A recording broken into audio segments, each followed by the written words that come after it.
Salut les amis pour une nouvelle vidéo. Alors on est dans le bureau. J'ai reçu un petit colis de Carpogo. Donc vous allez voir, franchement c'est un produit, ça a l'air vraiment sympa. Là on fait le unboxing ensemble. J'ai déjà juste regardé vite fait, mais avant d'aller dans le véhicule, essayer de m'installer tout ça, voir déjà le côté matériel. Du peu que j'ai vu en tout cas c'est bien fini. Le design est pas mal. Pour une fois c'est un format je trouve sympathique. Donc on va regarder ça ensemble.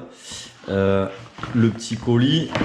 Alors, voilà ce qu'il contient. On va faire comme ça. Bon, alors, qu'est-ce qu'il y a de beau? Bon, alors, qu'est-ce qu'il y a? Avant d'ouvrir le package, il y a un support ventouse, réglable du coup en longueur et évidemment ici. Ça, c'est pas mal. Ça, c'est le câblage. Il y a une option, on n'est pas obligé de le prendre, mais caméra. Donc, de ce que j'ai compris, en fait, avec le fil rouge, on le branche sur la lampe de la marche arrière du feu de recul. Du coup, ça active la caméra direct sur l'écran. Et ceci, qu'est-ce que c'est ceci? Ceci, je pense que c'est une prise aux, vu le logo et le branchement. Donc, ouais, c'est ça. Donc, c'est pour brancher en auxiliaire une prise, une clé USB. Alors, ici, le fameux écran de chez Carpogo. Déjà, l'emballage soigné, c'est classe. Petite manuel, ça c'est bien. Ok, alors ouais, très important, c'est un 60 fps et voilà le look. En fait, c'est en 16 neuvième, on peut dire ça. Alors bougez pas.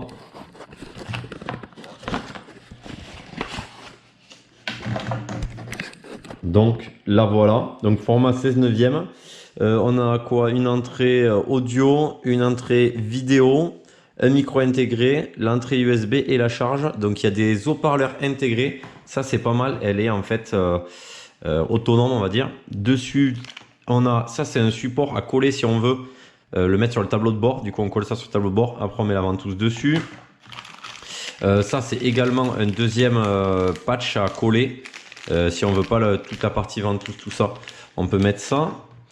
Ça, du coup, eh ben, c'est le chargeur. Donc, on le met dans l'allume-cigare et on peut encore charger un téléphone. Donc, c'est pas trop mal fait.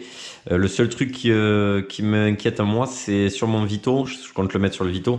L'allume-cigare, c'est pas foufou quoi. Ça dépend des véhicules. Donc, ça, c'est un peu dommage que ça soit sur l'allume-cigare et pas forcément sur une clé USB. Évidemment, c'est pour s'adapter à tous les véhicules. Donc là, c'est bon. Mais ça aurait été bien d'avoir un petit switch pour avoir USB tablette. Qu'est-ce qu'il y a de plus? Ça, pareil. Ah oui, c'est du coup, ça, c'est pour brancher une clé USB et rentrer plutôt système. L'autre, c'est que l'audio. Donc, OK. Et après, ça, bonne question. Ça, je sais pas ce que c'est. C'est une petite languette autocollante 3M. Ça doit servir à quelque chose. Là aussi, du coup, on a les deux petites vis et un petit double face pour pas percer forcément pour la caméra. Donc là, vous aurez vu tout ce qui est à l'intérieur. Ici, intéressant, c'est ultra dur pour dire à quel point c'est aimanté. Donc là, c'est le fameux support qu'on met où on veut, sur n'importe quel accessoire. Mais du coup, ce support, voilà, vous aurez compris. Donc ça a l'air de tenir et ce qui est bien c'est qu'on peut débrancher la tablette, la ranger, donc ça c'est pas mal. Malheureusement je peux pas la faire fonctionner là vu que je peux pas la brancher en USB, donc on sera obligé d'aller dans le véhicule et regarder ça ensemble. Mais ce que je peux dire avant, c'est que l'écran, la taille est pas mal, le format est sympa et puis ça utilise évidemment Android Auto ou CarPlay, donc c'est un double écran de votre téléphone. Et pour l'instant, le seul truc que je trouve ultra bien, c'est qu'il y a des enceintes intégrées avec un micro intégré. Donc ça permet de l'avoir déconnecté de la voiture et de l'utiliser pas forcément avec la voiture. Donc ça, c'est plutôt sympa. Allez, et ben on se retrouve dans le Vito pour voir comment on peut installer ça et évidemment le tester, voir les fonctionnalités. Tout ça, tout ça. Allez, c'est parti les amis, à de suite. Bon les amis, nous voilà dans le Vito. J'ai fait passer le câble. Moi, il est ici. Tout le tour, il arrive là. Je vais poser le support. Je pense le mettre vraiment à la vitre pour l'instant. Et après, on va attaquer la mise en place de la petite Carpogo. Bon, c'est pas très compliqué en vrai à installer. La caméra, on verra après. Ça va être un peu plus compliqué, on va dire. Le seul truc qui est un peu embêtant moi, c'est que voilà, mon allume-cigare est là, mais après là j'ai une allume, à voir si je peux trouver un câble qui peut l'alimenter. Reste à savoir le voltage, etc. Mais au pire je demanderai au support de m'aiguiller. La ventouse c'est fait, bon système classique, hein. En tout cas ça a l'air de très bien tenir. On peut régler du coup l'inclinaison, et ça c'est vraiment pas mal pour l'avoir plus proche de soi. Je pense que ça va m'être utile, après on verra l'usage, mais il n'y a pas de raison que ça tombe. Et il faut pas oublier, on a le petit support aussi pour direct mettre sur le tableau de bord. Et aussi si on veut carrément le visser, en vrai ça peut être pas mal aussi à long terme. On verra si c'est vraiment très utile et que je la sors jamais, pourquoi pas visser dans le tableau de bord. Et B, plus qu'à l'installer, enlever le petit écran dessus. Allez, gaz. Bon, c'est branché, à voir après dans le temps. Pour l'ajuster un peu mieux et peut-être faire passer le fil un peu mieux. Il reste du coup à l'allumette, déjà le format est vraiment pas mal. Après là, peut-être à régler un peu plus bas. Mais ça je vais le faire, on verra après. Bon, il y a tous les petits accessoires comme je disais, pour le son aussi, etc. La caméra il restera, mais bon, déjà ce qu'on veut pour l'instant, c'est voir ce que ça fait. Donc on appuie sur le petit bouton, voilà. Alors on met le contact, on appuie sur le petit bouton. D'ailleurs, même sans contact, je suis bête. Et là, c'est beau, Carpogo, voilà. Donc déjà, avant de me connecter, on a donc le CarPlay, tout ça, le Bluetooth, la luminosité. On a aussi tout ce qui est réglage. On peut le régler en français, vous pouvez le voir. Système Bluetooth, affiché, le volume. Voilà, c'est vraiment pas mal. Ça, c'est par rapport au paramétrage pour envoyer en radio, le son en radio, donc ça c'est très bien. Ce que je voulais montrer déjà, c'est bim, le logo. On a énormément de logos, on peut le voir. Bon, je n'ai pas de Lexus ou de Bentley, ni de Rolls d'ailleurs, ni de McLaren, mais bon, on va mettre le petit Mercedes, définir comme logo. Et du coup, ce qui va être pas mal, c'est que une fois qu'elle est éteinte, voilà. Donc petit tip sympa, petit truc en plus. Maintenant, ce qui me reste, c'est la paramétrer. Donc comme je vous ai dit, en français, les Bluetooth, le nom du Bluetooth, les logos, jour-nuit, suivant l'heure. Voilà, c'est vraiment, ça c'est vraiment pas mal. Bon, le fond d'écran aussi est gérable. Mode 60 fps, conduite à droite, etc. 10 secondes, comment dire ça, la mise en veille. Les volumes suivant les médias, le téléphone, etc. Donc franchement c'est vraiment bien. Et le système sortie audio, donc là on est là. Qu'est-ce que je vais faire? Je vais pouvoir régler l'heure aussi après, mais bon, il n'y a pas de ça, c'est des petits raccourcis Bluetooth, etc. Des supports. Évidemment, si on clique là, ils me disent qu'il faut me connecter à mon téléphone. C'est ce que je vais faire de suite. Donc là je suis sur Google Maps. À côté, j'ai Spotify. Si je clique, en fait, bon là, vous comprenez, voilà, ça c'est par les écrans. C'est vraiment, voilà, petit message qui vient d'arriver. Voilà, c'est vraiment en mode le Google, ok Google aussi, le micro à gauche. Débarque.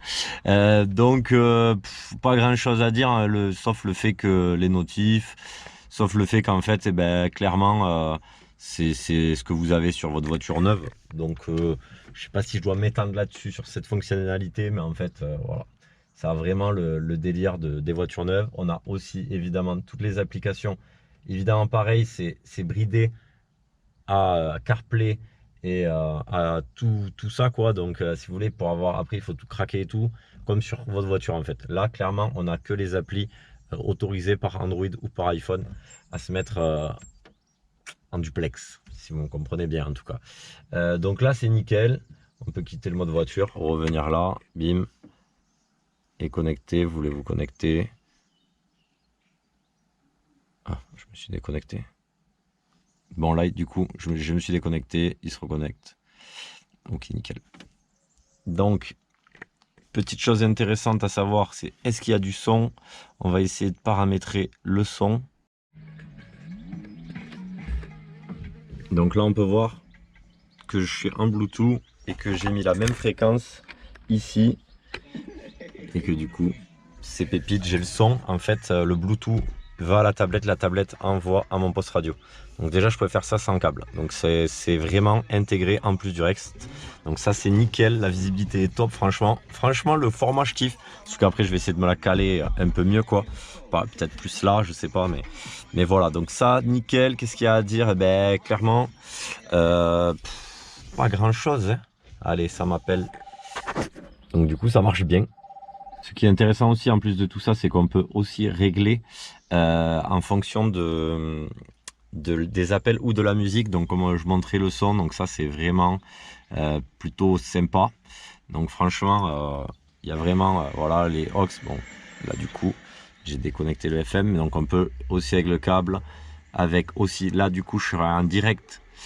Si vous voulez le son du dispositif, donc on va faire un petit test si vous voulez, et après sinon il y a carrément le double Bluetooth, donc comme on peut voir c'est le Bluetooth qui commande direct le poste ou la tablette, donc c'est pas mal aussi.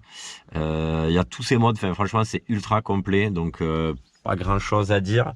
Qu'est-ce que je peux vous dire en attendant aussi, c'est que voilà, il y a quand même de la longueur de câble et il y a cette petite caméra donc à fixer, ça va être un peu plus fastidieux, et aussi du coup à brancher sur le feu arrière, comme ça quand on met la marche arrière, le feu arrière normalement de votre véhicule, l'éclairage de la marche arrière pilote la caméra, pilote l'écran et on voit l'écran, donc ça c'est plutôt pas mal. Qu'est-ce que je peux vous dire de plus? Ben, c'est déjà pas mal je pense. On va essayer d'avancer sur la caméra. Si vous avez des questions, n'hésitez pas à me balancer, de toute façon je répondrai. Après ça reste un dispositif assez simple, vu que ça fait un duplex de votre téléphone et d'équivalent à toutes les nouvelles voitures.